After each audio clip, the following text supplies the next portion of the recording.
metallic sound of a shotgun shell racking into a chamber cut through the Louisiana night. Then another, and another. 4 black men stood in full view of the police, deliberately loading their weapons as teenage protesters faced down fire hoses aimed at their faces. The officers froze. They'd used these tactics in Birmingham, Montgomery, Selma. Dogs, hoses, batons. It always worked. But nobody had ever pointed guns back at them before. The police ordered the fire truck to withdraw. July 8th, 1965. Bogalusa, Louisiana. A white mob surrounded peaceful civil rights marchers outside City Hall, hurling rocks, closing in for the attack that would send them running like they always did. Then 3 shots cracked across the crowd. A white man dropped, hit in the chest. The mob scattered in seconds, and for the first time in the history of the American civil rights movement, a black man had shot a white man in self-defense during a demonstration and lived to tell about it. His name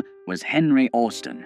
He was 21 years old, and he was a deacon for defense and justice. This is the story that history tried to forget. The story of Black World War II and Korean War veterans who came home from fighting for freedom abroad and decided to fight for it at home. Not with sit-ins, not with marches, not by turning the other cheek. With loaded M1 rifles, military discipline, and a simple promise. If you come to kill us, we will kill you first. When the Ku Klux Klan came riding through black neighborhoods at midnight, these men were waiting in the darkness. When white mobs attacked civil rights workers, these men formed armed perimeters. When Martin Luther King Jr. preached non-violence, these men said, "God bless you, but we'll be over here with the shotguns." And in 4 short years, they did something no one thought possible. They made the Klan afraid. The northern Louisiana mill town of Jonesboro seemed like an unlikely birthplace for armed resistance. Population 5,000, half black, half white, entirely segregated. The paper mill paid the wages. Jim Crow wrote the rules, and by 1964, those rules were being challenged by the Congress of Racial Equality, known as CORE. CORE had established a freedom house in Jonesboro that spring, bringing in young activists, many of them white, to help register black voters. Their presence enraged white Jonesboro. To the local Klan, these outside agitators represented everything they feared about the changing South. So in July 1964, the Klan decided to make an example of them. 5 black churches burned. The Masonic Hall burned. A Baptist center burned. All in the space of a few weeks. The Freedom House itself came under repeated attack. Shots fired through windows at night. Rocks through windshields during the day. The pattern was familiar throughout the South. Terror without consequence. Violence without arrest. But Jonesboro had something most rural southern towns didn't have. It had a significant population of black men who'd fought in World War II and Korea. Men who knew how to handle weapons. Men who'd faced enemy fire on 2 continents.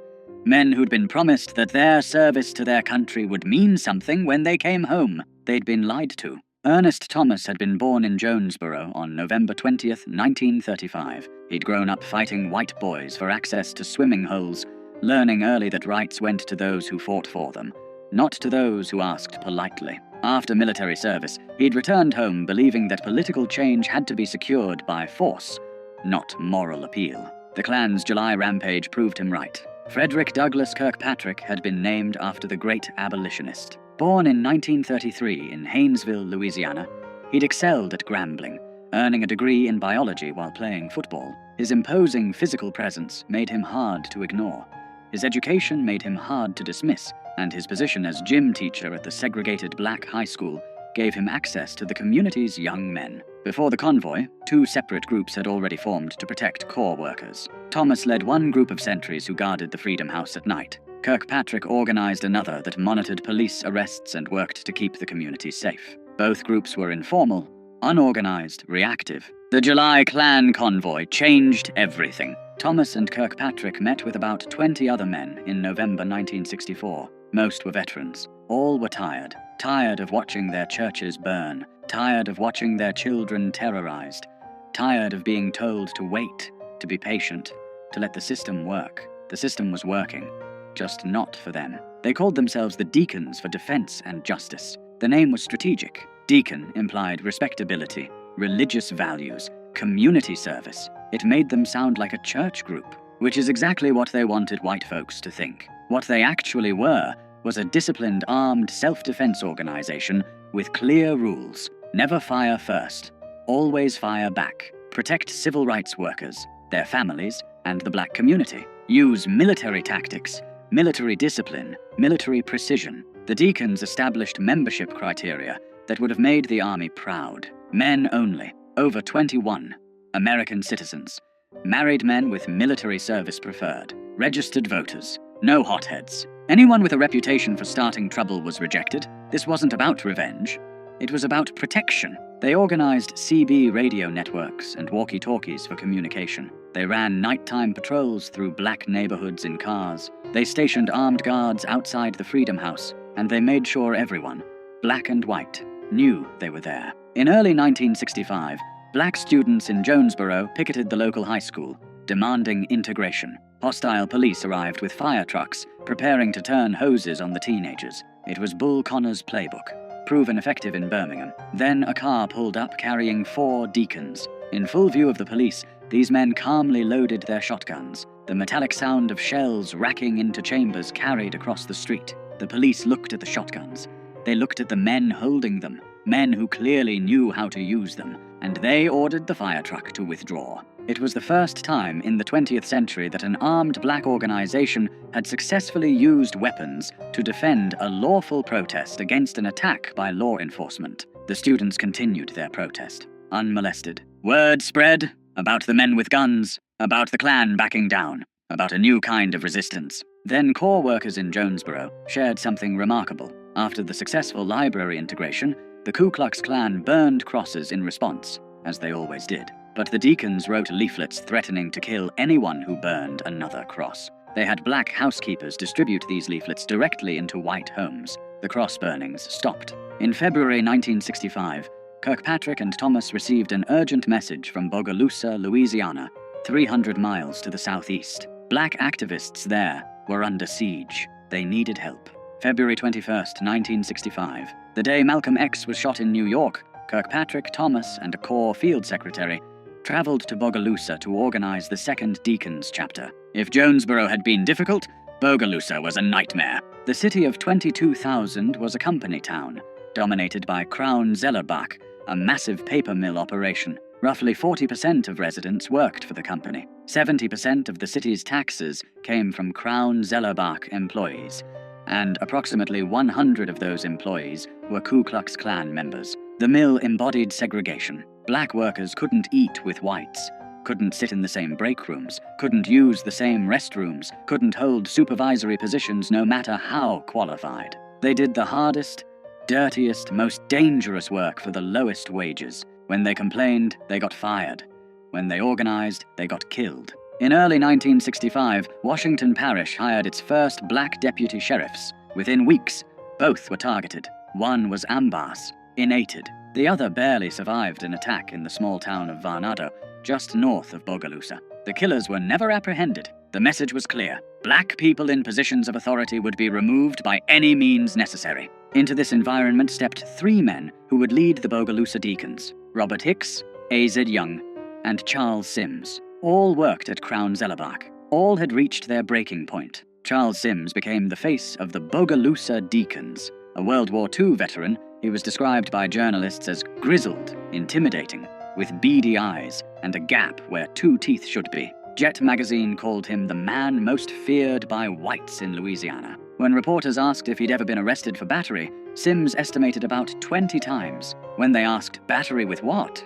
He just held up his fists. But Sims's public persona as a tough guy masked something more important: tactical discipline. He understood that protection required deterrence, and deterrence required fear. If white segregationists believed the Deacons were more dangerous than they actually were, so much the better. The goal wasn't to fight.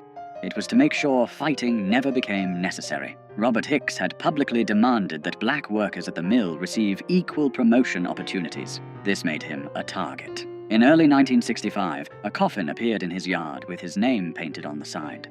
A burning cross accompanied it. The Klan's traditional calling card: stop your agitation or die. Hicks didn't stop. The Deacons made sure he didn't have to. The Bogalusa chapter grew rapidly. Deacons established 24-hour armed guard rotations around Hicks's home and the homes of other activists. They patrolled black neighborhoods in vehicles equipped with CB radios. They created quick response teams that could be anywhere in the city within minutes. And they made one thing absolutely clear. If you attacked a black person in Bogalusa, you would be shot. In spring 1965, a young deacon named Henry Austin, a 21-year-old insurance collector, finished his rounds in Washington Parish as the sun set. Heading back toward Bogalusa down a dirt road, he noticed headlights behind him. They came closer, too close. Austin realized he was being pursued by Klansmen. The cars chased him to a bridge. They pulled alongside, trying to force him off the road. Austin had two choices: die or fight. He chose to fight. Opening fire with his pistol through his own car window, he hit the lead vehicle.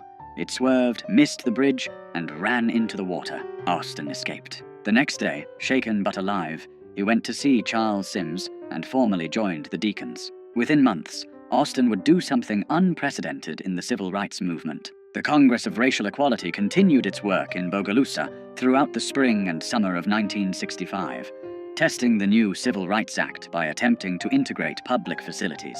The Klan response was immediate and violent. White mobs threw rocks at peaceful marchers. Police stood by and watched. Sometimes they joined in. On July 8, 1965, hundreds of white opponents gathered outside Bogalusa City Hall to confront civil rights marchers. The crowd grew hostile, surrounding the protesters, throwing objects. Violence seemed inevitable. Henry Austin, now a deacon, was there providing security. A white man named Alton Crow confronted the crowd of black demonstrators, advancing aggressively. Austin drew his pistol and fired 3 times, hitting Crow in the chest. The mob dispersed instantly. Crow survived. So did Austin. And that night, Charles Sims reportedly said to FBI informants, a brand new Negro was born. It was the first time during the civil rights movement that a black man had shot a white man in self-defense during a demonstration and survived to tell about it. The psychological impact rippled through both communities. For black residents of Bogalusa, it proved that armed self-defense worked. For white segregationists, it proved the rules had changed. Corps leader James Farmer needed to come to Bogalusa to speak at the funeral of one of the assassinated black deputies. Police warned him the Klan was planning to shoot him. Farmer, one of the principal architects of non-violent civil rights protest, called the Deacons. 4 armed deacons met Farmer at the New Orleans airport.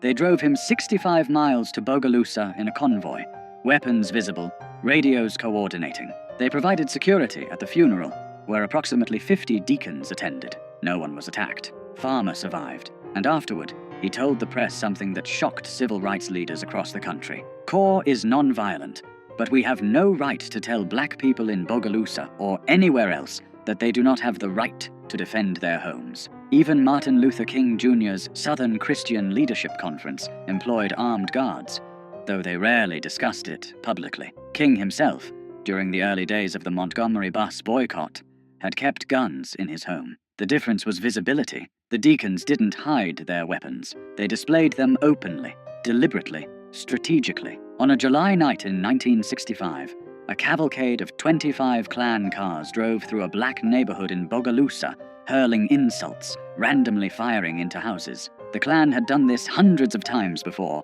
in dozens of towns, always with the same result: terror without resistance. This time, the neighborhood fired back. Dozens of rifles and pistols opened up on the convoy. Klansmen, shocked to be under attack, sped away in panic. Some vehicles running into ditches in their haste to escape. They never came back. One deacon leader remembered, they finally found out that we really are men, and that we would do what we said, and we meant what we said. The escalating violence forced the federal government's hand. The Department of Justice, which had been reluctant to challenge local police departments that collaborated with the Klan, finally acted. In July 1965, using Reconstruction-era laws, federal authorities ordered local police to protect civil rights workers. FBI agents flooded the region.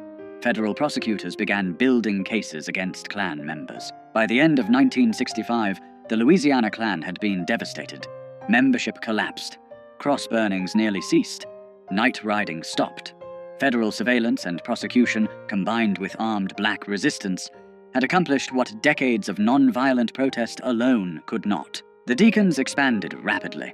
On March 8, 1965, they formally incorporated as a Louisiana non-profit organization, with an explicit mission: the defense of civil rights, property rights, and personal rights. By mid-1965, chapters existed across Louisiana, Mississippi, Alabama, and even in Chicago. At their peak, the Deacons had approximately 21 chapters and 46 affiliates. They provided security for major civil rights events. In 1966, when James Meredith, the first black student at the University of Mississippi, was shot during his March Against Fear, the Deacons joined the continuation march from Memphis to Jackson, providing armed escorts. At night campsites, Deacons stood guard. Martin Luther King Jr., despite his philosophical opposition to armed resistance, accepted their protection during parts of the march. He understood that in rural Mississippi, nonviolence alone could get you killed. Charles Sims articulated the Deacons' philosophy in an August 1965 interview.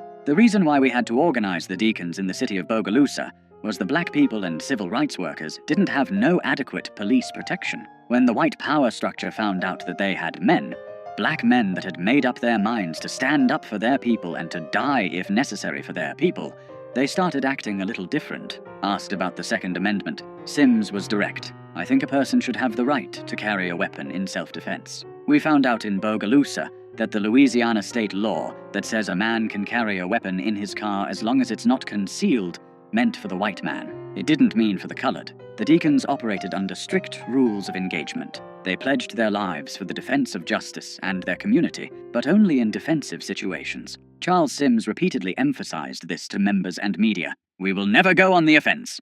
But if the Klan or anybody else comes in here to hit us, I guarantee they will get hit back." This discipline separated them from vigilantes. They weren't seeking revenge or starting fights.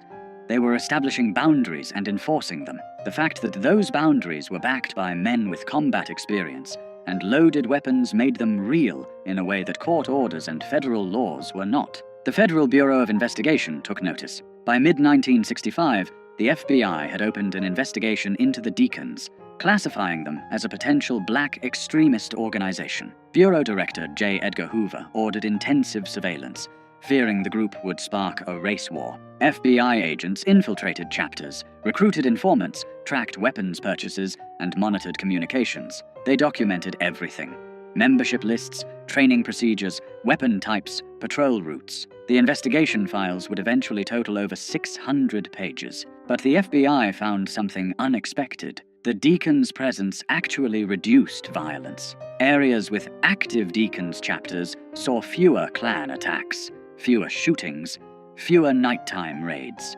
Armed deterrence worked. The Deacons' effectiveness in Bogalusa had additional consequences. Robert Hicks, the activist whose home had been threatened with the coffin, turned to the court system in late 1965 to challenge workplace discrimination at Crown Zellerbach. His lawsuit, backed by federal civil rights enforcement and protected by the Deacons, opened previously closed job opportunities and promotions for black workers at the mill. The combination of federal legal action, armed self-defense, and organized protest proved more effective than any single approach alone. Black voter registration in the region increased dramatically. By the late 1960s, black residents were serving in law enforcement positions throughout rural Louisiana, something unthinkable just years earlier. But success brought complications. The Black Power movement, emerging in 1966 with Stokely Carmichael's famous call in Mississippi, attracted national attention. The Black Panther Party,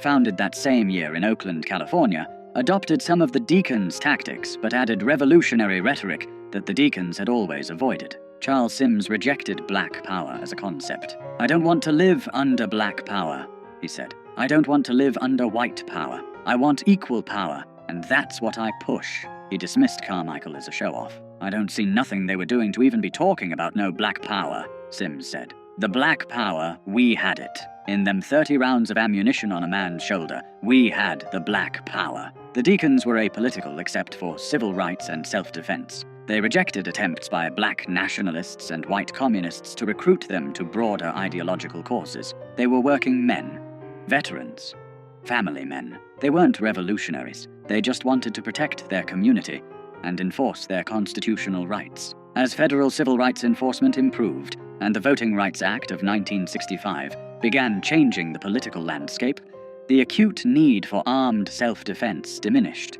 The The deacons had forced the federal government to intervene. Once that intervention came, their role became less critical. By 1968, deacons' activity had declined significantly. The Black Panther Party, with its more militant rhetoric and urban focus, captured media attention and overshadowed the rural, working-class, defensive approach of the deacons. The FBI, concerned about urban riots and revolutionary movements, shifted its surveillance away from the deacons toward these newer organizations. The deacons never completely disbanded, but they faded from public view. Their story was largely forgotten, overshadowed by the more visible narrative of non-violent resistance led by Martin Luther King Jr. History books mentioned them briefly, if at all. The civil rights movement, as taught in schools, emphasized peaceful protests and moral suasion, not armed veterans establishing defensive perimeters. Frederick Douglass Kirkpatrick moved to New York, became a minister, and dedicated himself to teaching black history through music.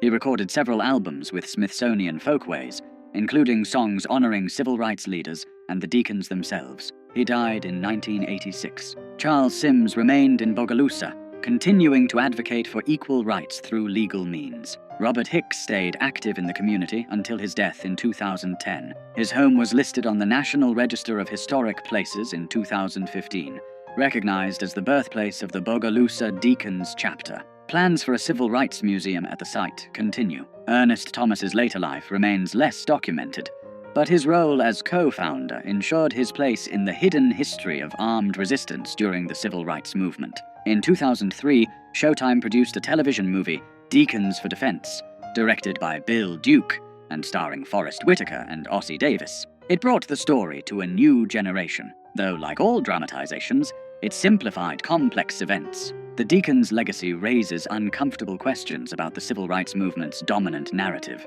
For decades, the movement has been presented as a story of non-violent moral triumph over violent oppression. Martin Luther King Jr.'s philosophy of redemptive suffering through non-violence is taught as the strategy that won. But the deacons tell a different story. They suggest that non-violent protest succeeded in part because it was backed by the implicit threat of armed resistance. They demonstrate that federal intervention often came not from moral appeals alone, but from the specter of armed conflict that the government wanted to prevent. They prove that working-class black veterans, not just college-educated leaders, played crucial roles in securing civil rights. Most significantly, they show that black people throughout the South had always defended themselves when possible, had always fought back when necessary. The deacons didn't invent armed resistance.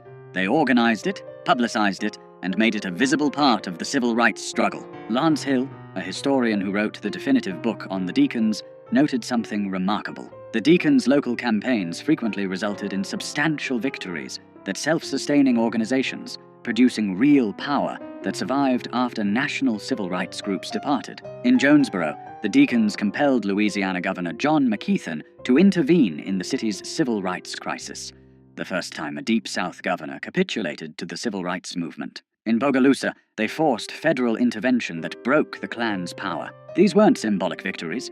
They were concrete changes in power relations, enforced not by moral suasion, but by armed men who'd decided they would no longer be victims. The standard narrative of the civil rights movement emphasizes that violence was the tool of oppressors, that meeting violence with violence was morally wrong and tactically foolish. The deacons complicate that narrative. They met violence with the credible threat of violence. And it worked. This doesn't diminish the importance of non-violent protest. Sit-ins, freedom rides, marches. These tactics mobilized public opinion, attracted media coverage, and created moral pressure on political leaders. But in rural Louisiana and Mississippi, where federal marshals were absent and local police were Klansmen, non-violent protesters needed protection. The deacons provided it. One deacon member told an interviewer, "If the deacons had been organized in 1964, the 3 civil rights workers that was assassinated in Philadelphia, Mississippi, might have been living today because we'd have been around to protect them." He was referring to James Chaney, Andrew Goodman, and Michael Schwerner, murdered by Klansmen and buried in an earthen dam, their deaths shocking the nation. Would armed guards have saved them? Impossible to know, but the fact remains. In areas where deacons operated, civil rights workers survived. In areas without that protection, some didn't. The deacons represented something that made civil rights organizations nervous and historians uncomfortable. The American tradition of armed self-defense applied to black people. The Second Amendment, that constitutional right white Americans had always claimed, exercised by black veterans who'd earned it in combat. When Charles Sims said, "Let's back up the Constitution of the United States and say we can bear arms," he was claiming a right that had been systematically denied to black Americans since slavery. Armed black people threatened the entire structure of white supremacy, which depended on the threat of violence going only one direction. The Deacons reversed that equation. They made violence bidirectional. They made the Klan afraid. And that fear, combined with federal action and non-violent protest, helped break Jim Crow's back in Louisiana. On July 8, 1965, when Henry Austin fired those 3 shots into Alton Crow's chest, he didn't just save himself and the protesters around him. He fired a shot heard across the South. The message, "Black people will defend themselves. The cost of racial terrorism has gone up. Calculate accordingly." The Klan calculated. Cross burnings decreased. Night riding stopped.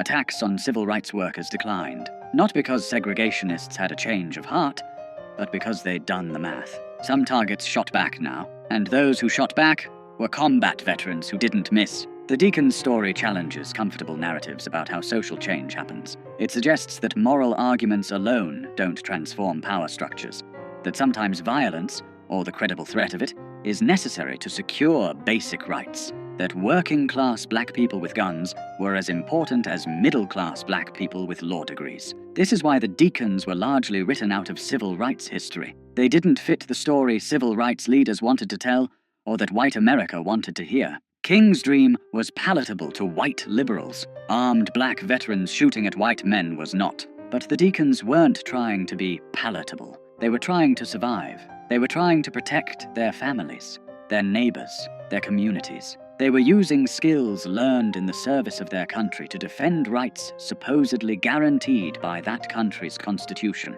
Frederick Douglass Kirkpatrick, Charles Sims, Ernest Thomas, Robert Hicks, Henry Austin, and the hundreds of men who joined them weren't heroes in the traditional civil rights narrative. They were heroes in a different kind of story. A story about men who came home from war expecting to be treated as citizens, and finding that expectation betrayed, used their military training to demand what had been promised. They didn't defeat the Klan through moral superiority.